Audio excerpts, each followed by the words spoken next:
Lisa Scott, a nurse at Grace Villa, has been documenting her experience inside the home. She posted this video at 6:20 this morning before her shift. Is this it for me? Could this be my last few days working until I'm COVID positive? I don't know. There are currently 132 positive cases at the home, including 77 residents and 55 staff members. Ones that are left, we call each other every night, so trying to keep each other's spirits up.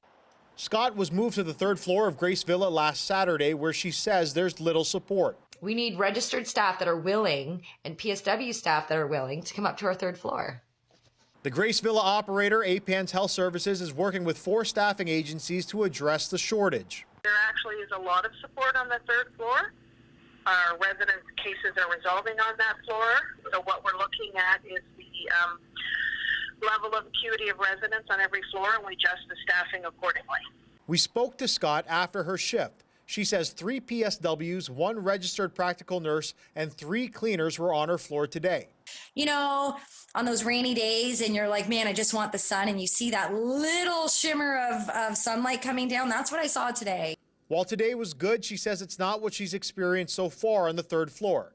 Part of the letter from her union president, Sharleen Stewart, reads, not enough environmental service workers to address the accumulation of feces and intravenous supplies on the hardest hit floor.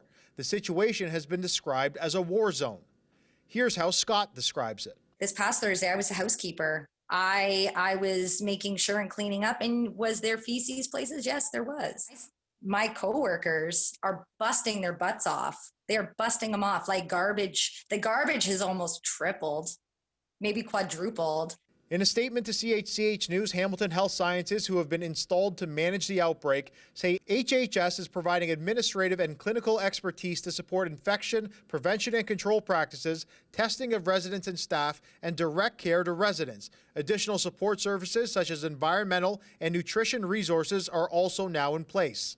The Ministry of Long-Term Care says it's been working with Grace Villa since the beginning of the outbreak, along with Public Health and Hamilton Health Sciences. They say in addition to improving the home's infection, prevention and control measures and educating staff on the proper use of PPE, the hospital is also providing staffing for the home.